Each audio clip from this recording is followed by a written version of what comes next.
You may proceed. The first case on the calendar this morning is ML versus the Department of Children and Families. Good morning, Your Honors. May it please the Court. Kevin Colbert on behalf of the Regional Counsel's Office, representing the mother ML in a request to reverse an adjudication of dependency. I'd ask to reserve 3 minutes for rebuttal. Thank you. Your Honors, this is, again, we're asking to reverse an adjudication of dependency in the lower trial court based on two legal theories, res judicata or in the alternative collateral estoppel. Clearly then this is a de novo review by this court. With the court's permission, I'd like to briefly go through the legal procedure that this case went to get to this point. I know Judge Salter might be familiar because he was on the panel last time. This case originally came in on these children in 2013 in July. The children were removed. The department filed a dependency petition. Shortly thereafter, they filed an expedited termination of parental rights petition.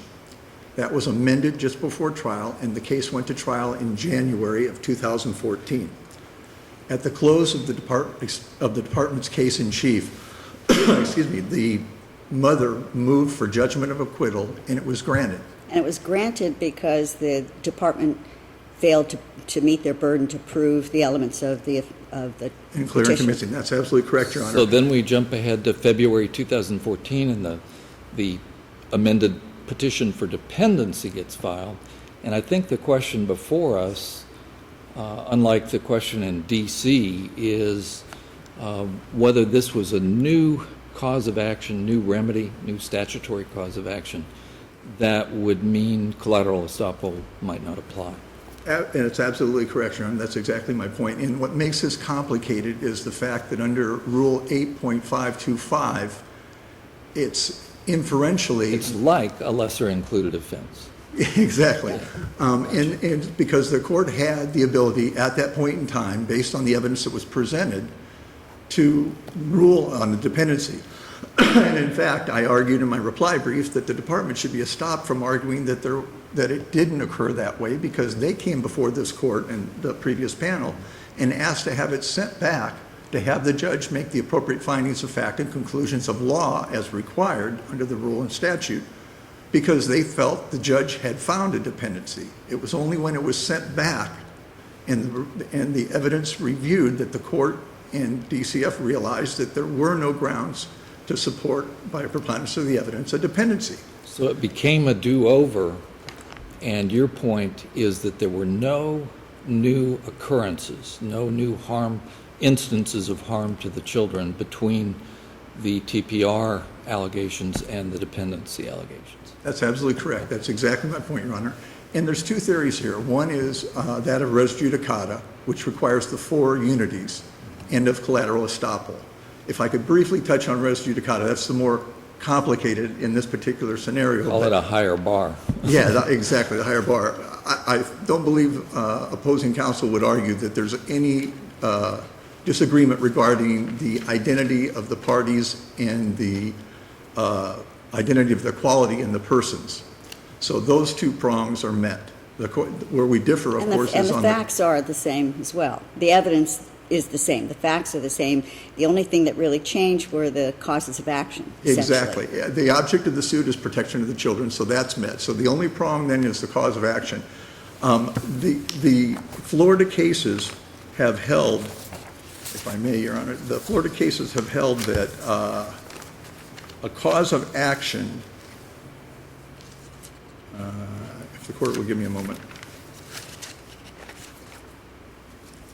a cause of action is described by our Florida Supreme Court as some particular legal right of plaintiff against defendant together with some definitive violation thereof which occasions loss or damage. Excuse me, that's this court made that determination.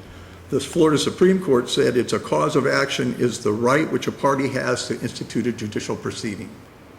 Well, clearly, that department had that cause of action, and how it did that for the protection of the children, it still was the cause of action, and it was an identical cause of action because the... Well, is it really, though? I mean, that's kind of the heart of the matter. Is 39806 different from the 3901 definitions for neglect?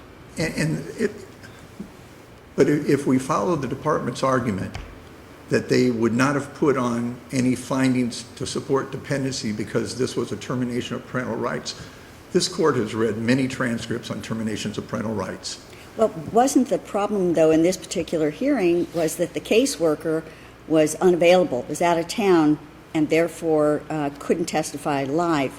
And when the caseworker wanted to testify via telephone, the mother's counsel objected, and the trial court didn't allow the counselor to testify, which was really problematic. I mean, there should have been a motion for continuance, or at least the trial court should have heard whatever evidence was before the court that day and recessed to allow the caseworker to actually testify, since they were objecting to her testifying telephonically.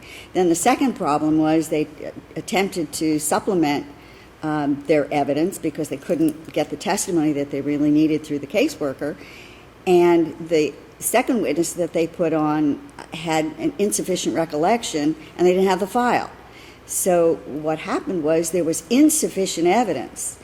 Could the trial court have found dependency at that point with the evidence that was in front of the trial court, based upon the fact that two essential witnesses could not provide any meaningful evidence before the trial court? In fact, that was reviewed when it was sent back down by the trial court, and no, that evidence wasn't in the record. It was actually the CPI, the Child Protective Investigator, and then they tried to have the Child Protective Investigator supervisor testify. Right, so the trial court could not have made the findings of dependency at that point because it suffered from the same infirmity of lack of evidence as the TPR proceedings. So you're saying that if they were going to do it, they needed to do it all at that one proceeding, but meaningfully, the trial court couldn't have proceeded on dependency at that point. And no one was asking for a continuance. You know, it was kind of a bizarre situation. And then when the trial court said, well, it's obvious I'm going to have to give the mother a case plan, nobody objected. And I was going to ask you really about that. Does that in any way present a waiver when the trial court makes a statement like that that indicates to the parties that the trial court is going to find the child dependent, is going to continue to have jurisdiction and supervision over the mother, and nobody is objecting at that point? Well, two answers if I could, Your Honor. First of all, I don't believe you can visit the feebleness of the prosecution on the due process rights of the mother. She was there. There were allegations. If the department didn't put on the case, that certainly shouldn't be visited on the mother if they're collaterally estopped. Secondly, when it was sent back down, it was sent back down by this court in a consolidated, the three cases were consolidated, to make findings of fact and conclusions of law. The department, if you look at the transcripts from those hearings, the department was given to review the entire transcript, as was the judge, and there were no grounds to prove by preponderance of the evidence. So, well, but my question is about the waiver. The reason I asked that question is because there was insufficient evidence to prove the TPR, and everyone basically, accepted that once the trial court said, we have to come up with a case plan and we need to appoint a therapist and all those other things, when nobody objects, I mean, had there been an objection at that point saying, trial court, there was insufficient evidence for TPR, we also would argue that there's insufficient evidence for you to find dependency, so there's going to be no case plan. If there hadn't been an objection like that, perhaps, and I say perhaps, the department would have asked for a continuance in order to present additional evidence that would support a finding of dependency. I mean, we don't know because there wasn't an objection. So it appears that after the order was submitted by the trial court, the department had no recourse at that point other than to file a new petition for dependency.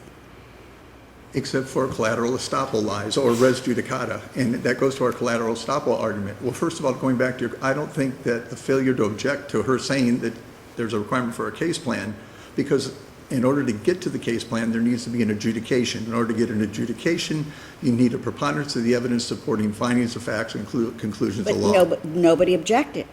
Well, yeah, because I believe the trial attorney would say to themselves, well, they've not proven anything here. The judge hasn't ruled. She hasn't said there's an adjudication that she's going to find them dependent.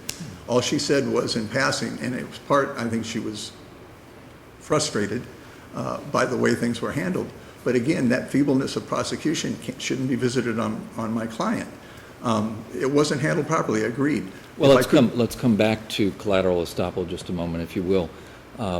What about the difference in remedies? Obviously, TPR always analogized to the death penalty in these cases, taking the children out. Dependency, a lower sort of remedy.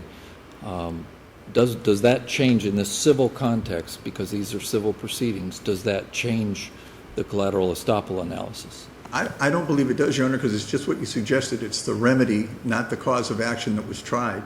If you look at my reply brief and you look at the opening that the department attorney did in the dependency case following the TPR, they make the same allegations that were in the TPR petition. Again, these are the same causes of action. They were tried in the TPR proceeding. Well, they're different causes of action, but they're the same facts. Yeah, and same evidence. Right, and if they didn't try it well, that again should not be visited on my client. They did a very poor job. The court's absolutely correct. Nothing was done properly. They didn't preserve their ability to bring in other. The bottom line is, it appears that everybody involved was very confused. I mean, nobody asked for continuances. You know, even if you object, you can allow someone to testify via telephone. If the trial court makes a finding, makes the appropriate findings, even over objection, they could have allowed the witness to testify. You know, then the trial court makes a statement that we need to have a case plan, which would seem to indicate the trial court is finding dependency. Nobody objects. There's no order finding dependency. This was confusion from start to finish. exactly. And going back to the collateral estoppel, Your Honor, the same allegations were in the petition that were brought forward in this dependency. They were tried, albeit poorly, futilely, feebly, let's say. It was tried on the merits, and the court did not have the ability, did not find a dependency. And for that reason, I would argue that they are collaterally estopped. Additionally, again, I think the department's collaterally estopped from taking the position they're taking, where they asked this court to send it back down for findings of fact and conclusions of law on the dependency. So they clearly believed that a dependency was available and that it, in fact, was determined that day. Thank you very much. Thank you.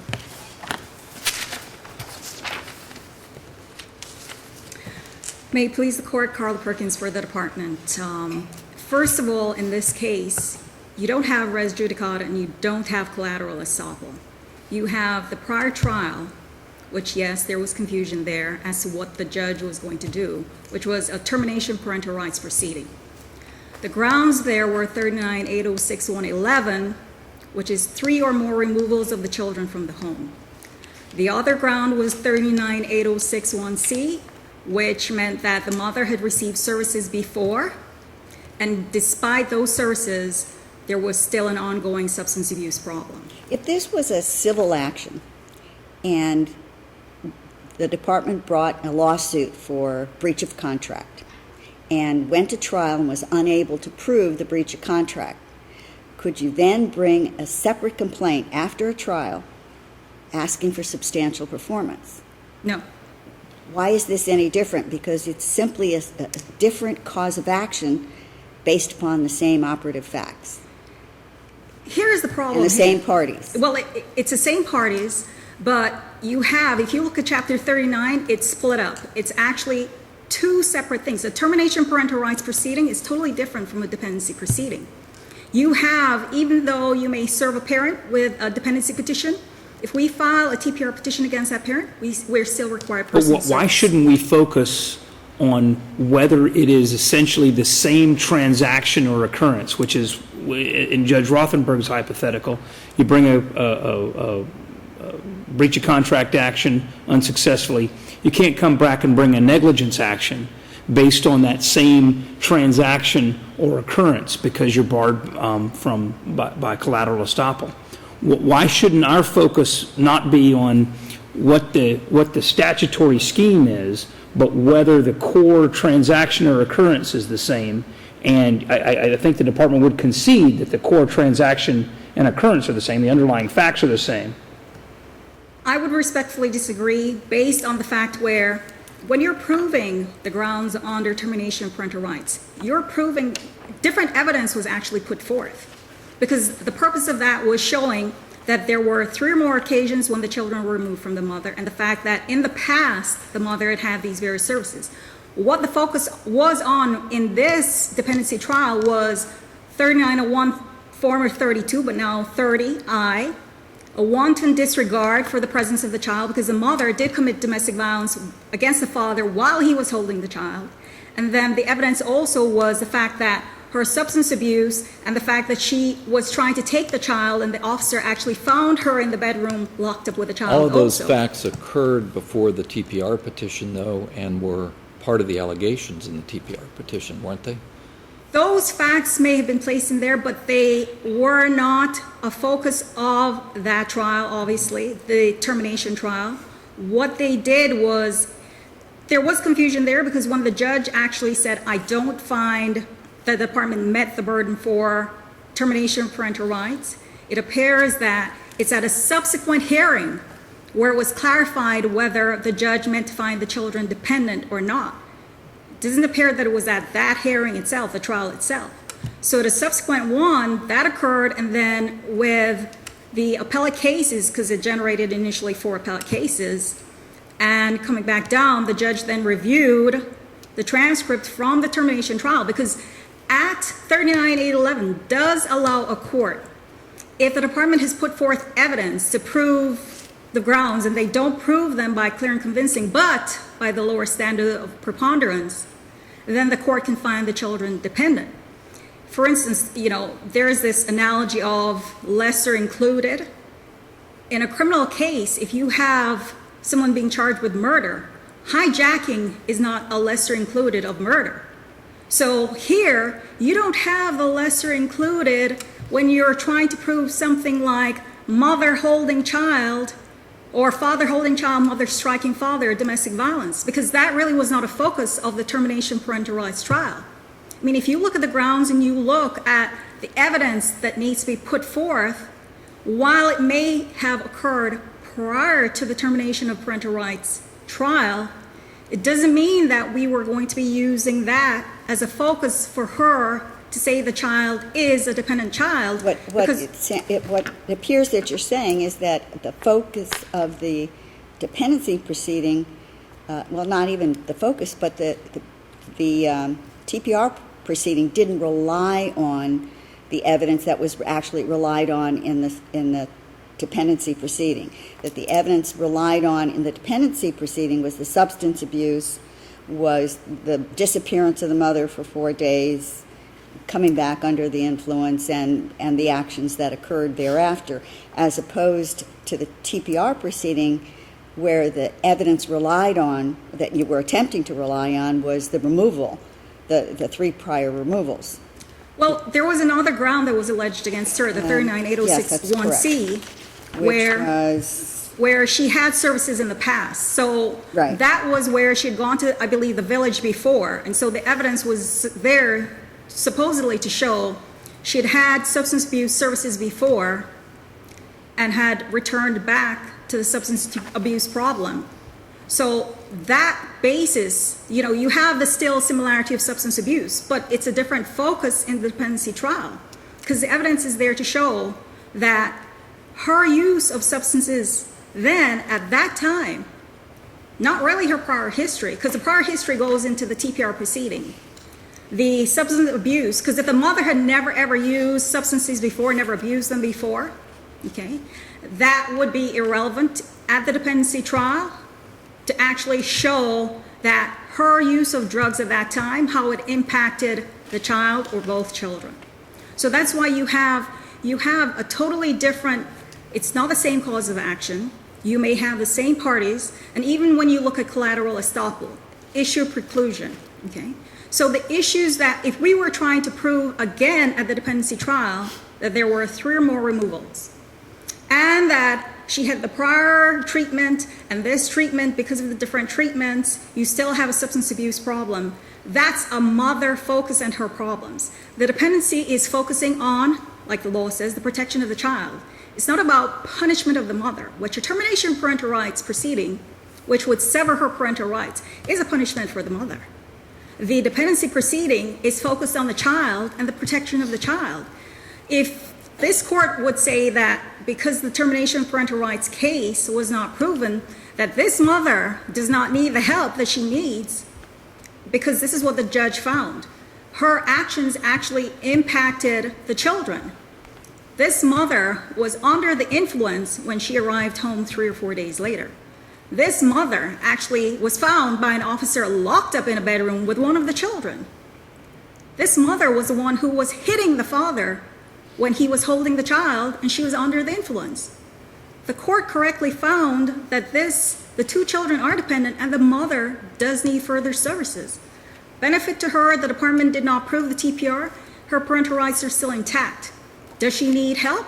Yes, this mother needs help. And it appears that when she has been offered services, that she's actually complied with the services and benefited from the services, and then has these relapses. So, I mean, it does appear that this is a caring mother who's attempting to deal with the substance abuse problem and the other problems, and that the department has had some level of success in the past in trying to rehabilitate her so that she can safely parent her children. So I would agree in the past, but in this circumstance, when she testified at the dependency trial, she claimed that she was not under the influence. Her testimony was really contrary. The father, obviously, his testimony was trying to be supportive of her because he was denying at trial what he had told the police officer.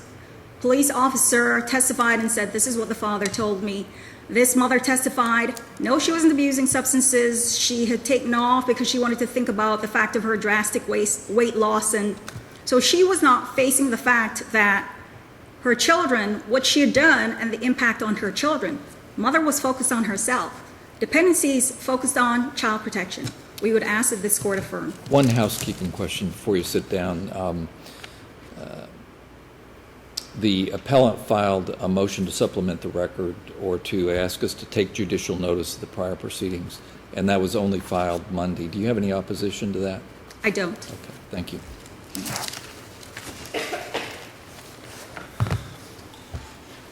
Mr. I think Cook, I'm I'd sorry. like to ask you one question. From the record here, it does appear that based upon the prior services that has been offered this mother, that she has benefited. Don't you think it's actually in her best interest and in the best interest of these children that she does continue with services, and rather than, a few months more down the line without services, she's back before, the court on another TPR proceeding, which, they may very well be able to prove at that point, and then she's going to lose her children. Don't you think it's in her best interest and the best interest of these children to allow her to continue with these services, require that she goes through these services so that these children are not at risk and that she may be able to continue to parent her children? A good question, but my answer is no, Your Honor, and the reason is you have to look at the history of this case.